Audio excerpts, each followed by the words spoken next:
Good morning, everyone, and a warm welcome back. If you've been with us all hour, I'm Errol Barnett, and our top stories this morning all stem from one of the deadliest floods in U.S. history. In central Texas, the death toll from those catastrophic flash floods has now surpassed 100. At least 104 people have died across 6 counties from the torrential downpours that swelled rivers to historic levels late last week. Among the dead, at least 27 campers and staff members from Camp Mystic. That's a girls' summer camp. The White House says President Trump plans to tour the disaster zone Friday. And now, Senate Democratic leader Chuck Schumer is demanding an investigation into the potential impact cuts to the Weather Service may have had on the response to the dangerous forecast. Since January, more than 500 employees at the Weather Service have either been fired or offered buyouts. The White House denies any cuts contributed to the disaster. Our Jason Allen has been on the ground in Texas gathering stories of survival and hope since Friday. Jason, good morning. Errol, good morning. It is very slow and tedious work still out here. First responders are still searching the riverbed, looking for any chances of survivors. They are moving very slowly, a half a mile, a kilometer at a time. Only then can heavy equipment come in, clear out all of this debris, which is everywhere up and down the river right now. There is a chance rain could still fall, less than what we've seen the last few days, but anything that does fall is falling on ground that is saturated. Rescue teams have not stopped their around-the-clock search for anyone who might still be alive along the Guadalupe River. Authorities have already scoured miles of the river, finding people hanging onto treetops and rooftops. Officials say hundreds of first responders are involved, some using drones equipped with thermal sensors to try to spot any survivors. This is, if not the worst, one of the worst, disasters in this region in a very, very long time. As people desperately search for their missing loved ones, local officials are facing questions over why Kerr County, part of an area known as Flash Flood Alley, never invested in its own flood warning system. We know the National Weather Service put out an emergency warning just after 1 a.m. and a second emergency warning just after 4 a.m. Now, obviously, most people at 1 a.m. and 4 a.m. are asleep. And so I think we will have a reasonable conversation about, are there any ways to have earlier detection? And some of that, the limits of a flash flood, they're very difficult because they can arise so quickly. But everyone would agree in hindsight, if we could go back and do it again, we would evacuate particularly those in the most vulnerable areas. Lieutenant Governor Dan Patrick told us the state could fund warning sirens, and he thinks legislators can take it up this month. If they can't afford to do it, then let us do it. Is that a possibility? Sure. We have a special session starting 2 weeks from today.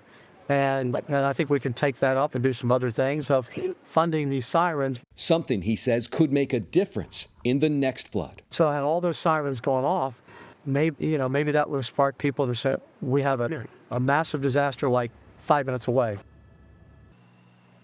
Kerr County officials say a private drone crashed into a helicopter that was flying up and down the riverbed yesterday. They have been firmly telling people there is a strict ban on flying drones. They do not want to interfere with any of the operations still going on. When asked yesterday how many people in the area still might be missing, they didn't want to give a direct answer to that question. When asked, is it dozens, is it hundreds, Errol, they would only say it is, quote, a lot. All right, Jason Allen, we appreciate your reporting. Thank you. Now, as search and rescue teams comb through the debris in Texas, we now want to connect with CBS News correspondent Janet Shamlian. Janet, you live in Texas. You've been in Kerrville for many days now, and what's jumped out to me from your reporting is you're giving names and faces to some of the victims. I'm curious about that and what you're hearing from survivors there. Yeah, so let me tell you about the survivors first.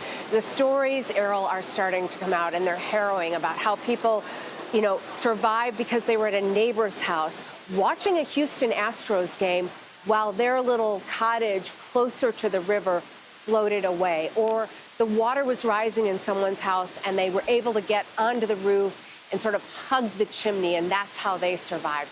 But just in terms of the victims and how people escaped, we saw video from Camp Mystic as some of the surviving campers were bussed away. And even in this moment of ultimate horror for these children, 8, 9, 10 years old, they are singing hymns. So it's been really encouraging for me as a Texan and as someone who's dealt with floods here to see the resilience and the compassion and really just the selfless neighbor helping neighbor. You know, a lot of the volunteer effort, Errol, going on here is not formally organized. It is just someone with a chainsaw going to help someone else, perhaps someone they don't know, or helping out in these meal prep lines where thousands of meals a day now are being taken into Hunt and into Ingram and some of the communities that are really hard hit. Despite all this tragedy that we're seeing and the tremendous loss of life, which can't be discounted, it's really been inspiring to see this community come together. And everywhere you drive around in Kerrville, it says Kerrville strong, Hill Country strong. You know, there's a feeling of togetherness here. The fiber of the community really allowing people to make it through this. Janet, thank you so much. Now, one of the key questions raised in the aftermath of all of this is whether enough was done to warn residents about how severe the flooding would become. Now, CBS News' data team analyzed a database of emergency weather alerts sent by the National Weather Service and found 22 messages sent to Kerr County and the Kerrville area. But the timing is key here. Now, take a look at this. The first life-threatening flash flood warning went to Bandera County, which is south of Kerr, at 11:41 p.m. Central Time on July 3rd. And just a few hours later, at 1:14 a.m. Central Time on the 4th of July, the National Weather Service sent its first life-threatening flash flooding message to Kerr County. Neither urged residents to seek higher ground, though. And at this point, the Guadalupe River was only slightly elevated, and that's according to NOAA, the National Oceanic and Atmospheric Administration's gauges. Now, the first message calling for residents to seek higher ground and warning that it was a, quote, particularly dangerous situation was sent at 4:03 a.m. Central Time to Bandera and Kerr counties. Of course, most people were asleep at that time.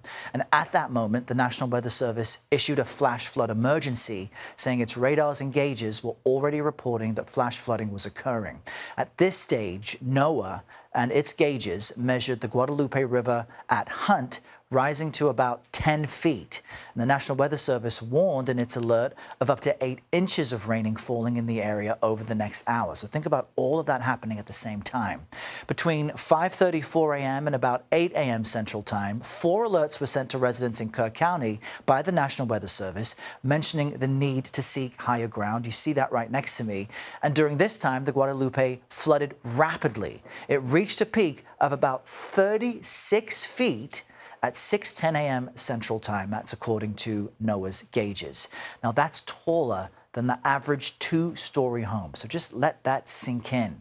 Now, at that point, the National Weather Service began sending out more frequent messages to Kerr County and the neighboring areas. And CBS News counted 16 messages sent between 8:47 a.m. and 3:56 p.m. Central Time.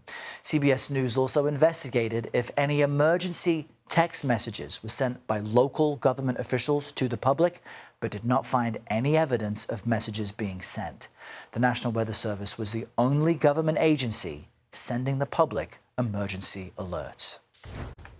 All right, after 5 days of heavy rainfall that led to those devastating and deadly floods in Texas, the rain has finally moved out. Meanwhile, the remnants from what once was Tropical Storm Chantal are moving into the northeast. And with heat alerts already in place, severe storms are likely this afternoon and evening. For more on your forecast, let's cross over to meteorologist Scott Padgett with CBS News New York. Good morning, Scott.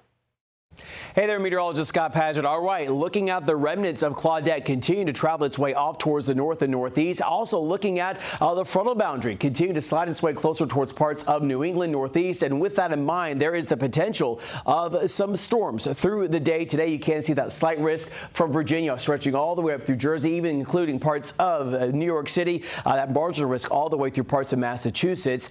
The flooding threat, a big concern as we go through the day ahead. Flood watch in effect all the way from Massachusetts, stretching all the way down through parts of Washington, D.C.